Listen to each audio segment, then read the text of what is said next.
Hey folks, welcome back to the SBC Broadcasting Camp. I'm here with Jesse and Max, and today we'll be discussing the NBA draft winners and losers and the best offseason moves from the NBA so far this year. Jesse, can you get us started? Well, starting off for the draft, I think most people can agree with me on this. The Pistons have an amazing draft, taking Jaden Ivey number 5. Most people thought he would go 4, potentially 3, but still they got a great pick in him. He's performing well in the summer league right now. That's a great pick overall. Also at number 13, the Hornets actually selected Jalen Duren, but was involved in a 3-team trade. Pistons did not have to give him much. Jalen Duren was actually projected to go top 10, so they got him for not too much, so it's great for them.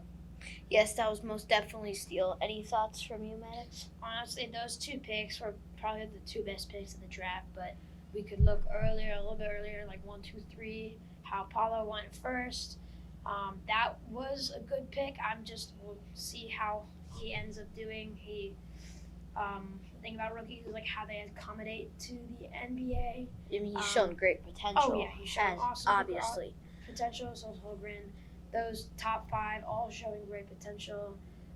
Could definitely be some weapons for those NBA teams. And my steal of the draft was Dalen Terry.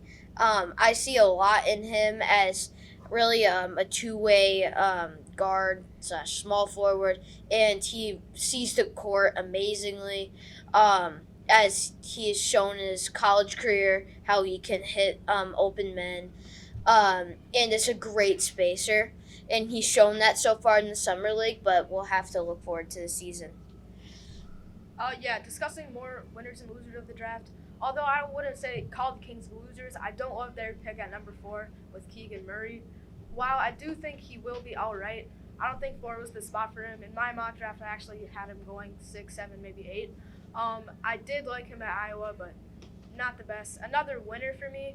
They didn't do the best. They had 4 picks overall. You don't see them that much. The Thunder. The Chet pick is going to be really controversial from everyone, but I am a believer in him. I do think he will perform.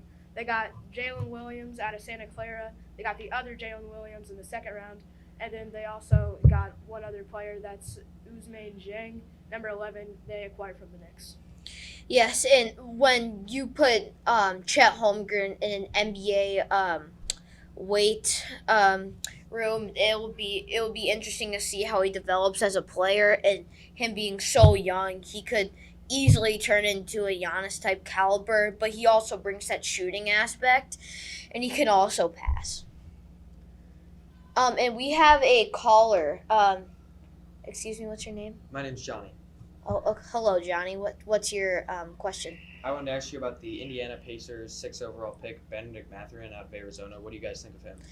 I actually like Benedict a lot. He shows like a gritty player, but also has a interesting skill set, and I think he'll be key with the Pacers to fit him alongside Tyrese Halliburton, who has a ton of potential and he sees the floor unlike anybody else. As they acquired him in a trade from the Sacramento Kings, involving Sabonis. Yeah, and I agree with you on that. Max, do you want to get started on the offseason? Oh yeah, the off season has been very exciting this season. I mean, bunch of trades, bunch of questions, bunch of uncertainty as to where Kyrie and Durant will be going. The draft picks in the summer league have definitely been showing off their skill. We can see that on all of the games. Really, there have been a couple close summer league games that really show the potential of some of these players. We can also see more going back to the trades, is that the Rudy Gobert trade.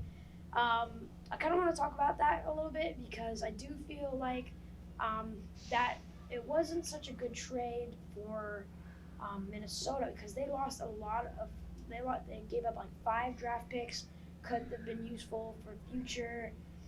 A lot of key assets. For Rudy Gobert, who's a good center, but I do think that there could have been better options with those 5 first-round draft picks. What do you guys? I mean, yeah, with drafting Walker Kessler, I mean, he really did look like a Rudy Gobert type defensive player. Had 126 blocks last year, and he really could have developed into a player like Rudy Gobert, and that's also a player they got in the draft. But they gave up Pat Bev, and Kessler and many other assets. So that was, I would say, a really tough loss. But those were our winners and losers of the draft and some key offseason moves. And thank you, folks, for tuning in.